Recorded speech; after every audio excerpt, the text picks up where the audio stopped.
예, 지금 여러분 이 말씀이 어디로 가고 있는지 기억나세요? 이제 갈릴리를 떠나서 예수님이 예루살렘으로 올라가고 계시잖아요. 예루살렘으로 올라가고 계실 때는 누구한테 집중한다 그랬습니까? 제자들의 훈련과 교육에 집중한다 그랬죠. 근데 예수님이 이제 지난주에 어디를 통과하시고 계셨어요? 갈릴리를 통과하여 나가시는데 가버나움에서 잠시 이 베드로의 집에 들려서 가르침을 하셨죠. 이제 그곳을 떠나서 가버나움을 떠나서 어디로 가냐면 유대 지경으로 가십니다. 유대 지역. 그리고 유대 지역과 그 건너편, 동편, 유대 동편이라면 요단강 동쪽 땅 베레아. 그곳은 헤롯 안티파스가 다스리고 있는 영지예요. 예, 그곳으로 가셨다 그랬어요. 그러니까 사람들이 또 예수님이 오시니까 모여들었어요. 그래서 예수님은 늘 하시던 대로 무리를 가르치셨습니다. 제자들에게 집중하셨지만 꼭 제자들만 가르치신 건 아니라는 걸 보여주죠. 무리들을 이제 가르치시는데 그 평화로운 분위기를 깨는 사람들이 또 있어요. 누굽니까? 바리새인들. 이 바리새인들이 와서 예수님께 질문을 합니다. 예수님께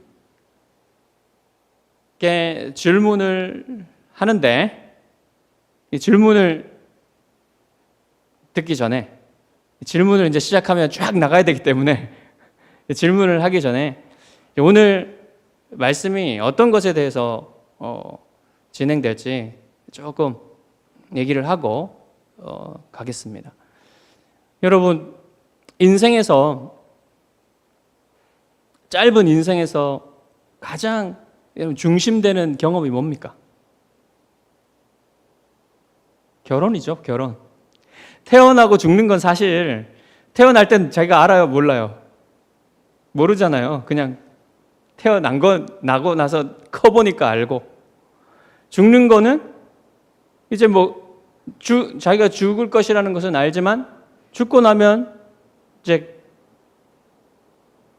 인생이 끝나는 거잖아요. 그러니까 그 태어남과 죽음 사이에 가장 중심되는 경험은 사실은 결혼이에요. 결혼과 가정생활이겠죠. 그런데 이 결혼이 그토록 중심되는 경험이지만 많은 경우에 있어서 결혼이 깨집니다. 이혼하는 사람들이 많이 있어요. 이혼은 여러분 정말 아픈 거죠. 사실 이혼하는 부부가 있으면 그 자신들은 얼마나 아프겠습니까? 이혼보다 아픈 건 별로 없는 것 같아요. 심지어는 배우자가 죽는 것보다 더 아픈 게 이혼이에요. 그리고 그 가족들, 주변에 있는 사람들도 아주 굉장히 고통스럽죠. 그런 이혼하신 그 분들을 우리가 돕는 길은 아마도 곁에 있어주는 것. 곁에 있어주는 것이 아마 우리가 해줄 수 있는 가장 최선이 아닐까 그런 생각이 드는데 쉽지가 않죠. 그렇지만 할 수 있다면 곁에 있어주는 것이 가장 좋을 것입니다. 그리고 또 더 나아간다면 우리의 영원한 신랑 되시고 우리를 떠나지 아니하시는 신랑 되신 예수 그리스도를 소개하는 것. 그래서 예수님을 믿을 수 있도록 돕는 것. 그것이 우리가 할 수 있는 가장 좋은 일이 될 것입니다. 오늘 이 본문이 바로 이 결혼과 이혼에 관해서 다루고 있어요. 그래서 우리가 좀 포괄적으로 이 결혼과 이혼에 대해서 오늘 나누는 시간이 되었으면 좋겠습니다. 하나님이 결혼과 이혼에 대해서 뭐라고 말씀하시는지, 그동안 우리가 생각했던 것과 하나님의 말씀이 어떻게 다른지를, 또 어떻게 같은지를 보고, 만약에 내가 생각했던 것, 그리고 통속적인 생각들이 수정을 요구한다면, 하나님의 말씀이 그렇게 수정을 요구한다면 그것을 받아들이고 그것을 또 가르치고 그것을 사는 그런 순종의 시간이 되었으면 좋겠습니다. 그러니까 오늘 말씀은 미혼이나 싱글이나 또 기혼한 부부나 이혼하신 분이나 재혼하신 부부나 모두가 들어야 될 말씀이에요. 자, 이제 예수님이 무리들을 가르치고 있었다 그랬죠? 그때 바리새인들이 와서 질문을 합니다. 남편이 아내를 내보내는 것이 옳습니까? 순수한 질문이 아니죠. 의도를 가지고 있어요. 예수님을 시험하여서 공경에 빠뜨리고자 하는 의도를 가지고 물었습니다. 어떻게 공경에 빠뜨릴까요? 당시 유대인들은 남편이 이혼장을 써주면 아내가 아내를 내보내도 된다고, 그러니까 아내와 이혼할 수 있다고 대부분 믿었어요. 생각을 했어요. 일반적인 생각이었어요, 그게. 이 생각은 어디에서 나왔냐면 신명기 24장 1절에서 나왔습니다. 사람이 아내를 맞이하여 데려온 후에 그에게 수치되는 일이 있음을 발견하고 그를 기뻐하지 아니하면 이혼 증서를 써서 그의 손에 주고 그를 자기 집에서 내보낼 것이요. 이러한 이 모세의 율법을 가지고 이 바리새인들의 양대 학파가 있어요. 힐렐 학파와 샴마이 학파라고 하는 양대 학파가 있습니다. 이 사람들이 해석을 달리했어요. 샴마이 학파는 좀 보수적으로 해석을 해요. 그래서 이 수치되는 일이, 그러니까 아내가 남편에게 수치되는 일, 그게 뭐냐면 간음한 것, 음행한 것, 그것으로 한정합니다. 그래서 이혼할 수 있는 사유는 아내가 간음했을 때, 이럴 때 이혼을 할 수 있다. 이렇게 해석했어요. 처음에는 이 해석이 더 지배적이었어요. 근데 시간이 지날수록 예수님의 때에 오니까 힐렐 학파의 좀 넓은 해석을 좀 자유롭게 하는 그 해석이 받아들여졌는데, 어떤 거냐면 이 수치되는 일이 뭐 예를 들면 남편의 저녁을 망친 것. 어떻게 망칠까요? 말하자면 뭐 가다가 접시를 깨트려 가지고, 그게 실제로 있어요. 그 해석이 접시를 깨트려서 저녁을 망쳤다. 또 남편 앞에서 시부모님에게 무례하게 말했다. 또 심지어는 이런 게까지 나가요. 남편의 눈에 더 예쁜 여자가 생기면. 어처구니가 없죠. 그러니까 여러분, 성경 해석 이렇게 중요해요. 성경 해석 잘못하면 큰일 납니다. 사람이 사람 한 가정을 파괴시키는 그런 쪽으로 나갈 수가 있어요. 분명히 오늘날에도 그런 경우들이 많이 있어요. 저는 봤습니다, 실제로 그런 것들을. 그러니까 여러분, 이단들이 성경을 잘못 해석해가지고 얼마나 많은 가정을 파괴합니까? 네, 이런 데 있어요.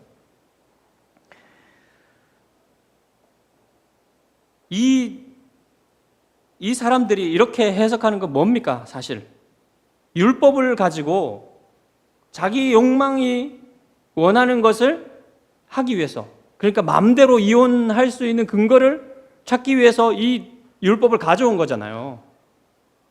이런 식으로 하는 거예요. 그러니까 여러분, 누구의 해석이 더 힘을 얻겠습니까? 예, 힐렐 학파의 해석이 그 당시에 힘을 얻어가지고 일반적인 견해가 돼버린 거예요. 그래서 이 대부분의 남자들이, 여자들이 아니에요, 남자들이 좋아하는 이 해석을 반대한다면 예수님께 반대하는 분위기를 만들 수 있겠죠.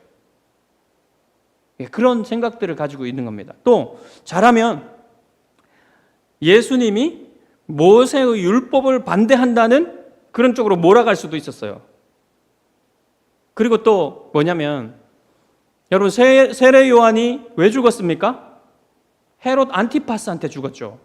헤롯 안티파스가 동생의 아내를 취해가지고 결혼을 한 것에 대해서 아주 신랄하게 비판을 했어요. 세례 요한이.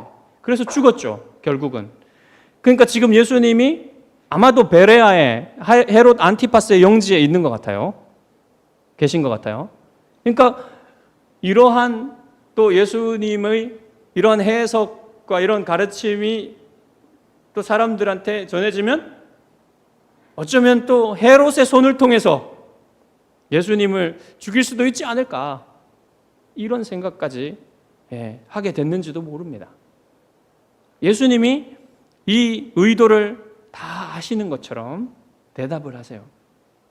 절묘하게 대답을 하십니다. 뭐라고 하시냐면,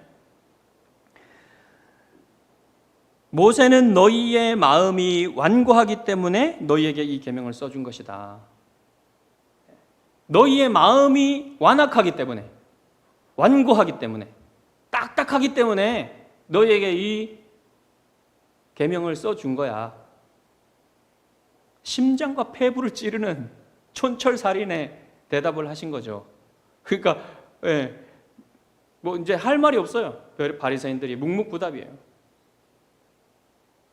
그건 너희들 때문에 그런 거지, 그 원래 하나님의 뜻이 그런 게 아니야, 이겁니다.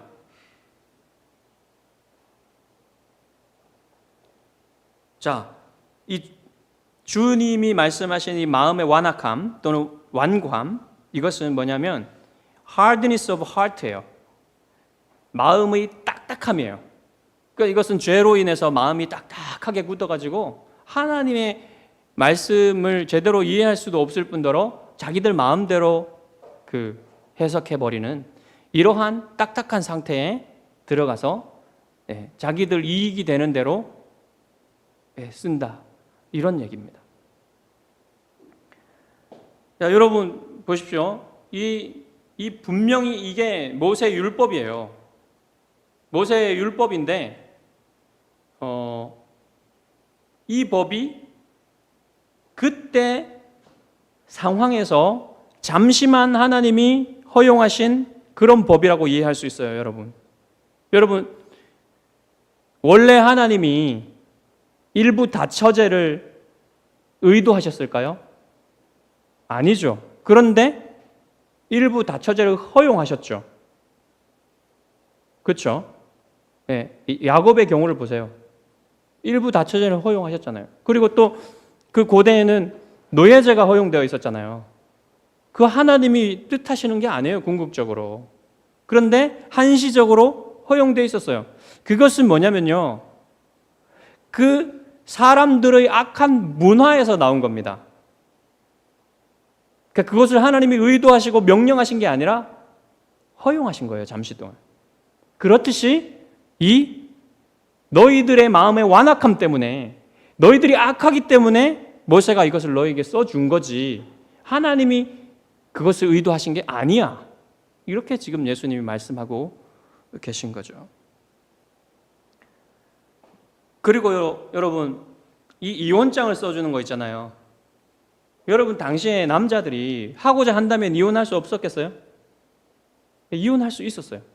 그렇지만 하나님이 이것을 오히려 이혼장을 써주고 이혼 증서를 써주고 이혼을 하라고 하신 건 뭐냐면, 그 당시에 권위가 없었던 여인들을 보호하기 위함인 거예요.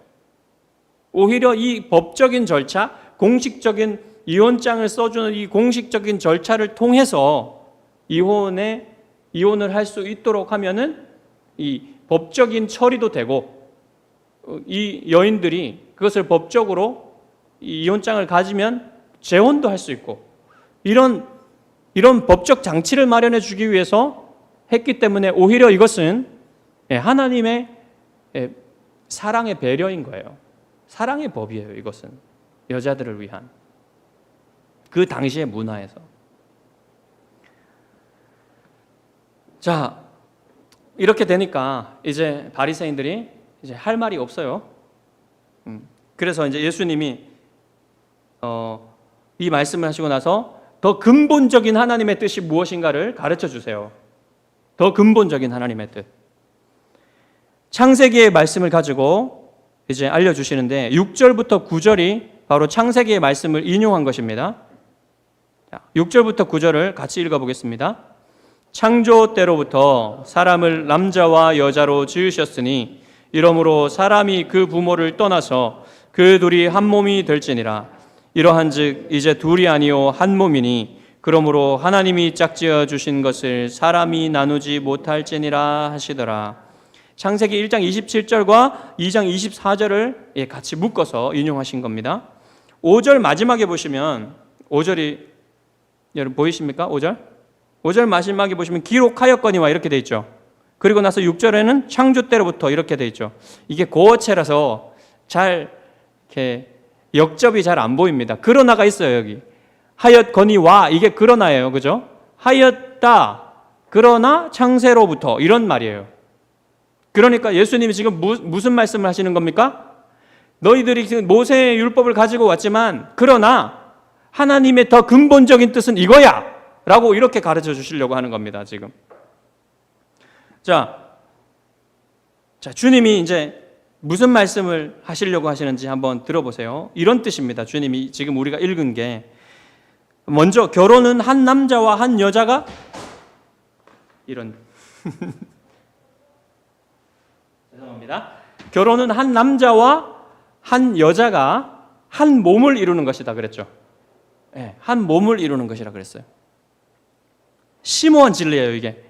C.S. 루이스는 뭐라 그랬냐면 남자와 여자가 성적으로 결합을 하면 초월적인 관계가 형성된다 그랬어요. 이 뭡니까? 이 성적 결합이 이게 단순한 게 아니라는 거예요. 그래서 성적인 결합은요, 부부 안에서만 일어나야만 된다는 겁니다. 이 초월적인 두 사람의 초월적인 관계가 여러 개로 만들어지면 어떻게 되겠어요? 그거 이상하지 않습니까? 아주 배타적인 관계.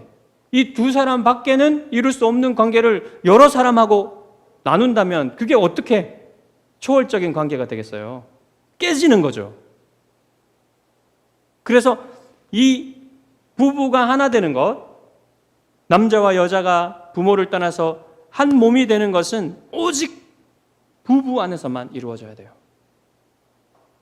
이게 신비입니다. 이렇게 만들어 놓으셨어요, 하나님이. 자, 왜 부부 안에서만 일어나야 하냐면 더 깊은 의미가 있는데 그것은 뭐냐면 결혼이 어떤 목적을 가지고 있냐면 결혼의 궁극적인 의미가 뭐냐면 그리스도와 교회의 사랑을 보여주는 그림이기 때문에 그래요. 조금 더 말씀드리면 그리스도께서 우리에게 언약을 하셨죠. 그리스도께서 우리를 떠나지 않으시겠다, 버리지 않으시겠다 약속하셨죠. 그것은 마치 남편이 아내에게 언약하는 것과 비슷한 거예요. 떠나지 않으시겠다는 그 언약을 영원히 지키신다는 것의 그림이 바로 결혼이라는 거예요. 여러분, 우리가 결혼식 할 때 언약을 맺잖아요. 죽음이 우리를 갈라놓을 때까지 남편으로서 아내로서 의무를 다할 것이다라고 언약하죠. 여러분, 그게 가장 중요해요. 결혼할 때 여러분, 이 언약이 없으면 이상한 결혼식입니다. 요즘 정말 이상한 결혼식이 많더라고요. 무슨 결혼식을 놀이터로 생각하는, 무슨 즐겁게 놀면은 그 결혼식이 끝나는 거라고 생각하나 봐요. 그런 결혼 이상한 거예요. 결혼에서 제일 중요한 것은 언약이에요. 서로 언약을 맺는 겁니다. 하나님과 하객 앞에서 약속을 하는 거예요. 죽을 때까지 깨지지 않을 약속. 이 약속을 지키고 가는 게 결혼입니다. 그러니까 이 약속을 하고 나서 성혼 선언이 되면 이제 합법적인 부부가 되는 것이죠. 그러니까 이 두 가지 요소가 빠지면 안 되는 거예요. 이 두 가지 요소가 가장 중요한 겁니다. 그렇듯이 여러분, 그리스도와 교회의 언약으로 맺어진 이 언약은 영원히 깨질 수 없다. 그리고 그리스도께서 깨지 않으신다라는 이것을 보여주는 게 결혼이라는 말이에요. 우리의 결혼.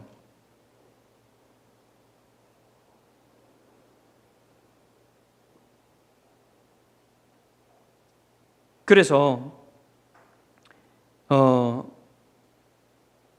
모든 결혼은 이렇기 때문에, 사실 불신자의 결혼도 이렇기 때문에 그것이 하나님 앞에서 이루어지는 거예요. 모든 결혼이 다 거룩합니다.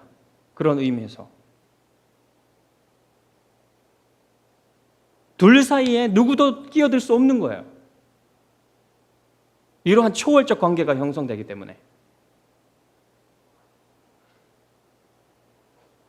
그래서 사도 바울은 에베소서 5장 31절과 32절에서 이렇게 말했습니다. 그러므로 사람이 부모를 떠나 그의 아내와 합하여 그 둘이 한 육체가 될지니 이 비밀이 크도다. 나는 그리스도와 교회에 대하여 말하노라. 이 말이 무슨 말이에요? 이 결혼이라는 게 앞서 창세기의 이 말씀, 남자가 부모를 떠나 여자와 합하여 한 몸이 될지라, 이 말씀, 결혼 제정 말씀이 그리스도와 교회에 대한 말씀이라는 거예요. 그 비밀을 보여주는 거라는 얘기죠.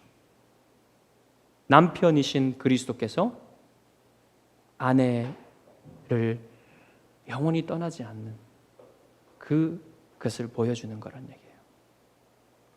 자, 두 번째 주님이 무슨 말씀을 하시고 계시냐면, 결혼은 근본적으로 사람의 일이 아니라 하나님의 일이다라는 거.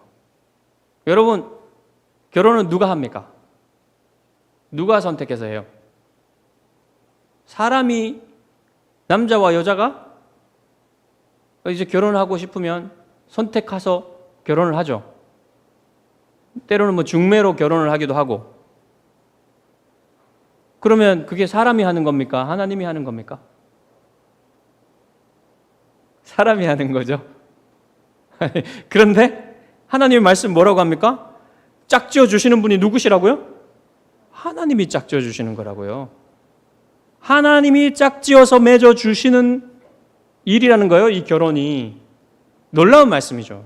사실 사람들이 다 하고 끝내는 것 같은데, 근본적으로 이 한 부부를 만드시는 것은 하나님이시란 말이에요. 그래서 결혼이요, 매우 신중하게 이루어져야만 하는 거예요. 함부로 결정되어서는 안 되는 거예요. 그 부모로서 여러분, 자식의 결혼을 어떻게 그냥 함부로 시킬 수 있겠습니까? 아주 신중하게 하나님 앞에서 결혼이 이루어져야 되는 거예요.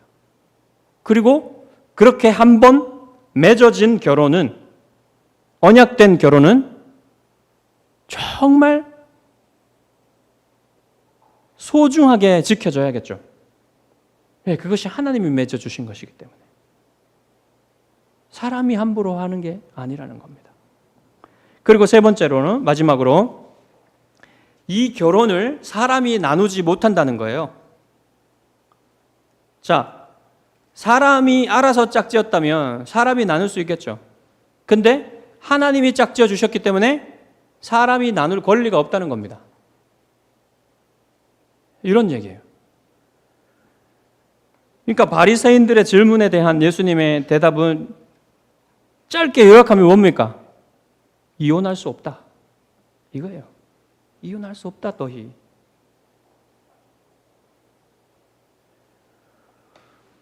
자, 이제 바리새인들이 할 말이 없으니까 물러갔습니다. 그리고 예수님과 제자들이 집 안으로 들어오시죠. 그리고 제자들이 이 일에 대해서 더 묻습니다. 그러니까 예수님이 이렇게 대답하세요. 누구든지 자기 아내를 내보내고 다른 여자와 결혼하는 남자는 그 아내에게 간음하는 것이다. 또한 아내가 자기 남편을 내보내고 다른 남자와 결혼해도 간음하는 것이다. 이렇게 말씀하세요. 이게 당시로서는 놀라운 말씀이에요. 당시에 남자만이 여자를 내보낼 수 있다고 생각했습니다. 근데 예수님 뭐라고 하십니까? 여자도 남편을 내보내고 다른 남자에게 시집 가는 것은 간음하는 것이다. 이렇게 말하죠. 이것도 놀라운데 사실 여러분 재혼하는 것이 전 배우자가 살아있는 가운데 재혼하는 것이 간음이라고 얘기하시는 거예요. 예수님이 지금. 이혼도 안 된다. 재혼하는 것은 간음이다. 이러니까 여러분 마음이 답답하죠. 이 세태와 너무 다른 거예요. 지금 이 말씀이. 만약 여러분 이 말씀이 여기서 끝나고 이 설교가 여기서 끝난다면 많은 분들이 절망하실 겁니다. 그래서 좀 더 구체적으로 이혼과 재혼에 관하여 성경이 뭐라고 말씀하시는지 좀 더 볼 필요가 있어요. 우선 하나님이 이혼을 원하시지 않는다는 것은 확실한 일이에요.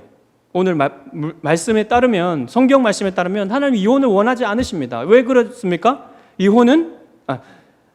결혼이 하나님의 영광과 관련되어 있는 것이기 때문에, 하나님이 자기 백성을 위하여 영원히 언약을 지키시는 분이시라는 그 사랑을 보여주는 게 결혼이기 때문에 이것을 깨는 것은 그 하나님의 영광스러운 사랑이, 신실하심이 훼손되는 그런 것이기 때문에 하나님이 이것을 너무나 싫어하시는 거예요. 자, 그러면 이혼이 허용되는 조건이 없는가? 성경에 허용되는 조건이 있어요. 먼저 마태복음 19장 9절에 있습니다. 누구든지 음행한 이유 외에 아내를 버리고 다른 데 장가드는 자는 간음함이니라 그랬어요. 그러니까 음행한 이유가 있으면 이혼의 조건이 될 수 있다는 거죠. 여기서 음행은 간음을 얘기해요. 결혼 밖에서 성적 관계를 맺는 것, 이것을 얘기합니다. 이런 경우에는 이혼할 수 있다. 이혼 조건이 성립된다라고 말씀하신 걸로 이해가 됩니다.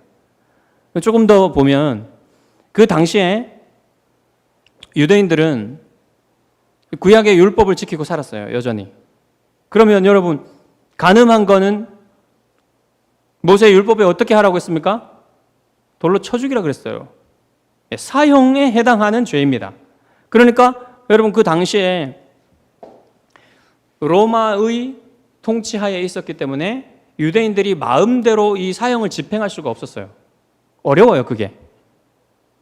그렇기 때문에 사형에 해당하는 죄이기 때문에 이 간음죄를 지은 것은 곧 죽은 거나 마찬가지죠. 죽은 거나 마찬가지니까 이혼이 성립되는 거예요. 그런 의미가 될 수 있는 겁니다. 그래서 이혼이 성립된다는 거죠. 자, 그렇지만 여러분, 예수님이 이것을 명령하신 게 아니에요. 음행의 이유가 있으면 반드시 이혼해라 이렇게 말씀하신 게 아닌 겁니다. 이혼해도 된다는 거예요. 명령과 허용은 다른 겁니다. 꼭 이혼해야만 한다라고 말씀하신 게 아니에요. 그런 경우에 할 수 있다면 용서하고 회복할 수 있도록 하는 것이 더 좋은 길이라는 거예요. 받아들이기 힘드십니까? 이것이 그래도 하나님의 뜻입니다. 그 다음에 이혼이 허용되는 두 번째 조건은 고린도전서 7장 15절에 기록되어 있는데요. 혹 믿지 아니하는 자가 갈리거든 갈리게 하라. 이게 갈리고 싶거든, 그러니까 이혼하고 싶거든 이혼하게 해라. 형제나 자매나 이런 일에 구애될 것이 없느니라. 그러나 하나님은 화평 중에서 너희를 부르셨느니라. 이 상황이 무슨 상황이냐면 두 사람이 불신자였어요. 그런데 누군가 전도를 받고 예수님을 믿기 시작했어요. 그 상황에 이제 이르니까 한 사람의 불신자와 한 사람의 신자가 사는 게 힘들 수도 있어요.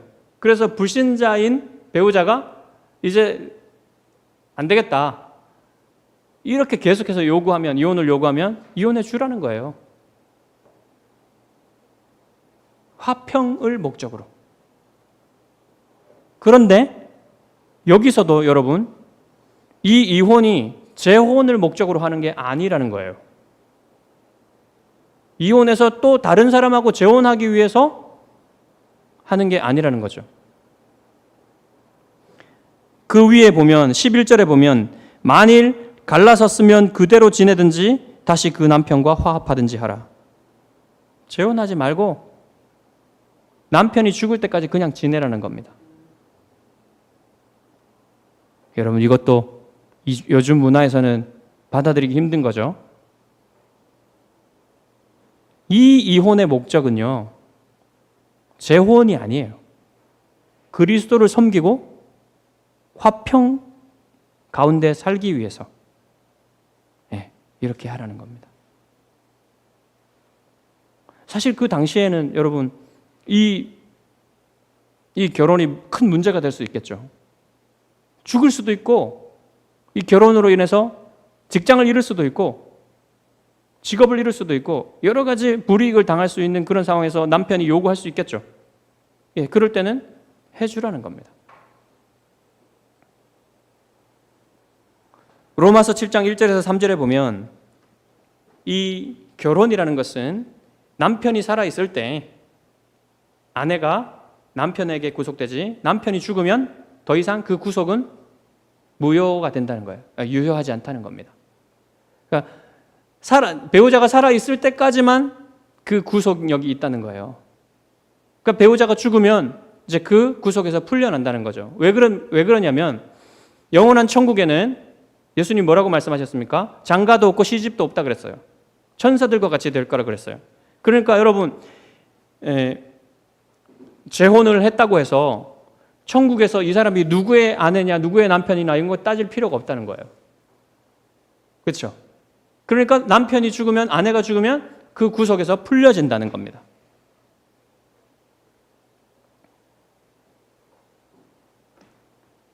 참 성경의 그 기준은 명확해요.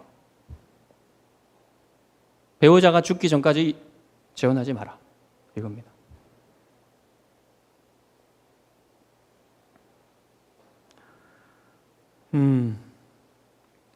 자, 그런데 새신자 중에 이혼하고 재혼을 했어요, 이미. 그러면 이 사람은 어떻게 해야 되겠습니까?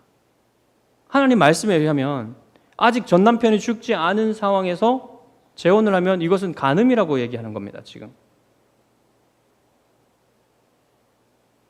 그럼 어떻게 해야 되겠어요? 이혼해야 되겠어요? 그건 또 아니라고 생각합니다. 왜냐하면 재혼을 안 했으면 더 좋아요. 그렇지만 이미 재혼했잖아요. 그리고 나서 그리스도를 믿게 되니까 이런 말씀 앞에 서게 되는 거예요. 이것이 간음이라는 것은. 그럼 어떻게 돼요? 이제 재혼한 이 재혼을 할 때도 여러분 언약을 맺죠. 결혼의 언약을 맺어요.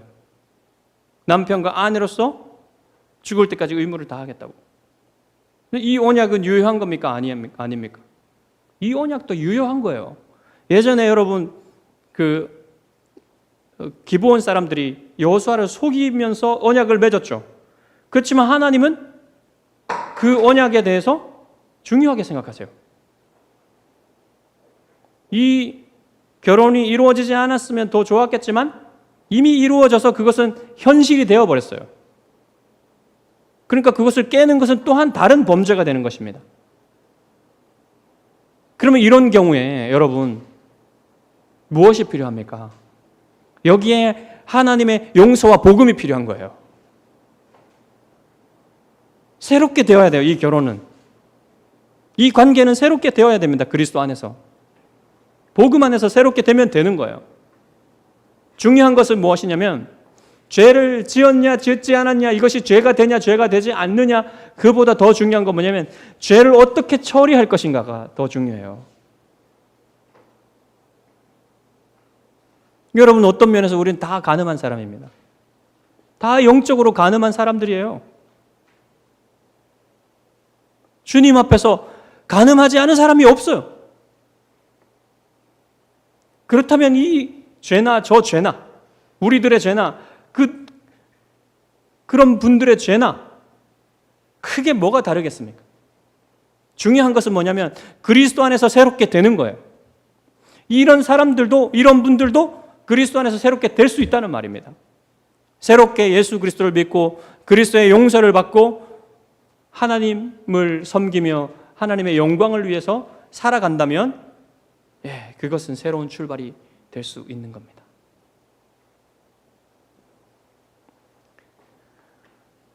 자, 결혼과, 여러분 한 가지만 더 성경의 예를 들어볼까요? 수가성 여인, 4번 실패하고 5번째 남자는 남편도 아니죠. 그런데 예수님이 그 여인을 만나주시고 새롭게 하셨잖아요. 새로운 관계를 출발할 수 있게 되었잖아요. 그리고 간음하다가 현장에서 잡힌 여인을 예수님이 용서하시고 그에게도 새로운 삶을 주셨잖아요. 누구나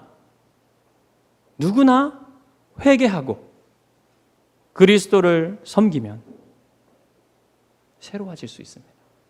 이것이 복음이에요. 이 복음이 없다면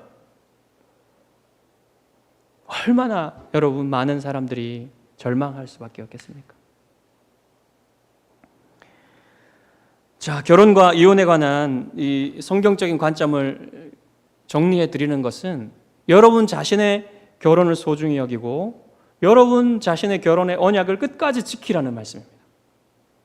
그리고 여러분의 자녀들에게 이 결혼에 대해서 가르치실 때 이 결혼의 소중함과 아름다움과 이 결혼의 목적을 여러분 분명하게 가르쳐 주라는 거예요. 그리고 여러분 주변에 분들을 돕는 의미도 있어요. 이러한 분명한 생각을 가지고 도와야 됩니다.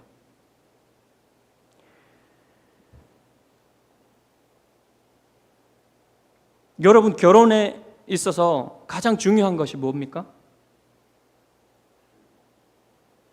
부부가 이 결혼이 목표로 하는 이 하나님의 영광을 위해서 사는 것이 가장 중요한 거예요. 부부가 그것을 목표로 서로 바라보고 같이 그 방향을 향하여 나아가는 것이 가장 중요합니다. 그러니까 여러분, 자식을 잘 기르는 것도 첫 번째가 아니에요. 돈을 많이 버는 것도 첫 번째가 아닙니다. 부부에게 가장 중요한 것은 하나님이 결혼으로 부르신 이 목적을 실현해 가는 겁니다. 우리의 자아 실현이 아니라 하나님이 두 사람을 짝지어 주신 그 목적. 그러니까 그림이 되는 거예요. 하나님의 그림이. 초상화가 되는 거예요. 하나님의 사랑의 초상화. 하나님이 자기 백성을 끝까지 버리지 않으시고 언약을 지키신다는 그 위대한 사랑을 부부가 죽을 때까지 언약을 지키면서 사는 것이 보여주는 거란 말입니다. 세상에. 자식들에게, 이웃들에게 이게 보여주는 거란 말입니다. 그리고 그 보여주는 것은 그리스도를 더 잘 알고 그리스도께 헌신하고 그리스도를 사랑할수록 더 밝게 이 그림이 영광스럽게 보여주게 되는 거예요.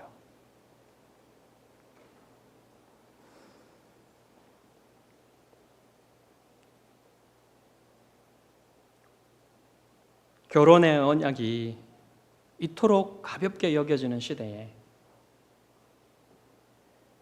죽을 때까지 이혼하지 않고 그 언약을 지키는 것만으로도 여러분 존경받을 일입니다. 그리고 알거나 모르거나 그것은 존경받을 일이지만 정말 이 의미를 알고 하나님의 영광을 위해서 이 언약을 지킨다면 그것은 더욱더 칭찬받을 일이에요. 그리고 여러분 주위에 결혼 생활에 어려움을 겪고 있는 부부가 있을지 모르겠습니다. 그런 분들의 여러분 도울 때 꼭 그 결혼을 함부로 파기하지 않도록 여러분 격려하시고 도와주시기 바랍니다. 그것은 되게 중요한 일이에요. 하나님의 영광과 직결되는 일입니다. 그렇게 도와야 돼요. 될 수 있으면 깨트리지 않고 회복할 수 있도록, 이어갈 수 있도록. 또 여러분 주위에 어렵지만 이혼하지 않고, 여러 상황들이 있었지만 이혼하지 않고, 예를 들어 어떤 충실하지 않은, 부부의 대의에 충실하지 않았던 분들, 그런 분들이 있음에도 불구하고 이혼하지 않고 지키신 분들, 이분들을 존경하셔야 됩니다. 그 존경을 표하셔야 돼요. 되게 중요한 일이죠. 그리고 이혼을 하고 홀로 살면서 그리스도를 섬기시는 분들, 정말로 존경할 분들입니다. 사도 바울은 그런 분들을 참 과부라 그러죠. 교회에서 도와야 될 참 과부라 그랬어요. 당신은 과부들이, 과부란 말도 좀 요즘 잘 안 쓰지만 미망인이 사회에서 스스로 경제 생활을 할 수 있는 그런 길이 없었어요. 그러니까 그때는 교회가 도왔어야만 했습니다. 참 과부로 여기고 교회가 그 과부의 명단에 올리라, 이렇게 얘기를 한 거예요. 마지막으로 이혼의 아픔을 가지고 살아가는 분들이 있죠. 여러분 주위에. 그분들을 여러분 좀 아까 말씀드렸던 것처럼 마음으로 받아들이고 그분들이 새롭게 출발할 수 있도록, 그 상처를 이기고 출발할 수 있도록 여러분 곁에 있어주면서 또 그분들에게 영원히 그들을 떠나지 않으시는 신랑을 소개하는, 그 신랑을 소개하는 일을 여러분 하셔야만 합니다. 여러분, 그리스도께서는 여러분을 영원한 그리스도의 신부로 삼으시기 위해서 십자가에서 부끄러움과 고통을 참으셨어요. 우리가 당해야 될 부끄러움을, 우리가 당해야 될 조롱을 십자가에서 모두 당하시고, 우리가 영원히 당해야 될 지옥의 고통을 예수님이 십자가에서 지신 것입니다. 그렇게 주님은 우리에게 남편으로서 하신 그 사랑의 언약이 거짓이 아님을 십자가에서 보여주신 거예요. 하나님이 우리를 버리지 아니하시고 하나님이 우리를 위해 가장 귀하신 아들을 내어주신 것은 바로 이 하나님의 언약이 영원하고 거짓이 아님을 말씀해주고 있는 것입니다. 우리를 향한 하나님의 사랑은 영원히 약속을 지키는 사랑이에요. 그리스도와 교회의 결혼은 그래서 영원히 깨어지지 않는 언약입니다. 이 땅에서 결혼의 언약을 지키며 잠깐 후면 만나게 될 우리의 영원한 신랑 그리스도를 사모하면서 지내십시오. 그러면 여러분의 결혼이 영원한 의미를 지니는 결혼이 될 것입니다. 기도하겠습니다.